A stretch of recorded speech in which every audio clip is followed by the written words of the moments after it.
നളന്ദ സർവകലാശാലയുടെ പുതിയ ക്യാമ്പസ് പ്രധാനമന്ത്രി നരേന്ദ്രമോദി രാജ്യത്തിന് സമർപ്പിക്കുന്നു. 5-ാം നൂറ്റാണ്ട് മുതൽ 12-ാം നൂറ്റാണ്ട് വരെ ലോകത്തിന്റെ പല ഭാഗത്തു നിന്നുമുള്ള പണ്ഡിതരെ ആകർഷിച്ച വിദ്യാഭ്യാസ കേന്ദ്രമായിരുന്നു നളന്ദ സർവകലാശാല. ബീഹാറിലെ പറ്റ്നയിൽ നിന്നും 90 കിലോമീറ്റർ അകലെയാണ് പഴയ നളന്ദ സ്ഥിതി ചെയ്തിരുന്നത്. 1190കളിലാണ് മുഗൾ ചക്രവർത്തി ബക്തിയാർ ഖിൽജിയുടെ അധിനിവേശ സമയത്താണ് നളന്ദ സർവകലാശാലയ്ക്ക് നാശമുണ്ടായത്. ആർ രാധാകൃഷ്ണൻ കൂടുതൽ വിവരങ്ങളുമായി ചേരുന്നു. രാധാകൃഷ്ണൻ, എന്തൊക്കെയാണ് ഈ ചടങ്ങിന്റെ വിശദാംശങ്ങൾ? പ്രധാനമന്ത്രി നരേന്ദ്രമോദി നളന്ദ സർവകലാശാലയിലെ പുതിയ കോംപ്ലക്സ് അത് ഉദ്ഘാടനം ചെയ്യുന്ന പരിപാടികളുടെ ഭാഗമായിട്ടാണ് നളന്ദ സർവകലാശാല സന്ദർശിച്ചുകൊണ്ടിരിക്കുന്നത്. 5-ാം നൂറ്റാണ്ട് മുതൽ 12-ാം നൂറ്റാണ്ട് വരെ നമ്മുടെ ലോകത്തിന്റെ വിവിധ ഭാഗത്തു നിന്നുള്ള പണ്ഡിതരെ ആകർഷിച്ചിട്ടുള്ള വിദ്യാഭ്യാസ കേന്ദ്രമായിരുന്നു നളന്ദ.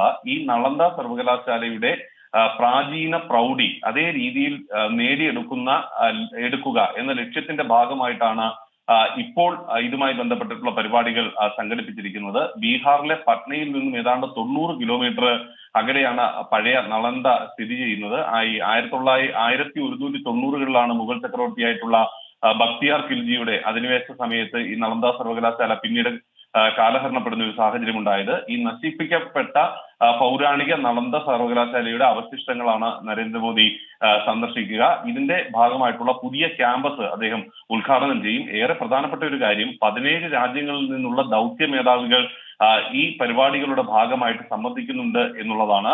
നളന്ദ സർവകലാശാലയുടെ പുതിയ ക്യാമ്പസ് ഇന്ന് സമർപ്പിക്കുന്നതിനോടൊപ്പം തന്നെ തുടർന്നുള്ള കർമ്മ പരിപാടികൾ, പ്രത്യേകിച്ച് വ്യത്യസ്തങ്ങളായിട്ടുള്ള വിഷയങ്ങളിൽ റിസർച്ച് അടക്കമുള്ള സൗകര്യങ്ങൾ, അതുമായി ബന്ധപ്പെട്ടിട്ടുള്ള പരിപാടികളും ഇതിന്റെ ഭാഗമായിട്ട് ഇന്ന് ഉണ്ടാകും.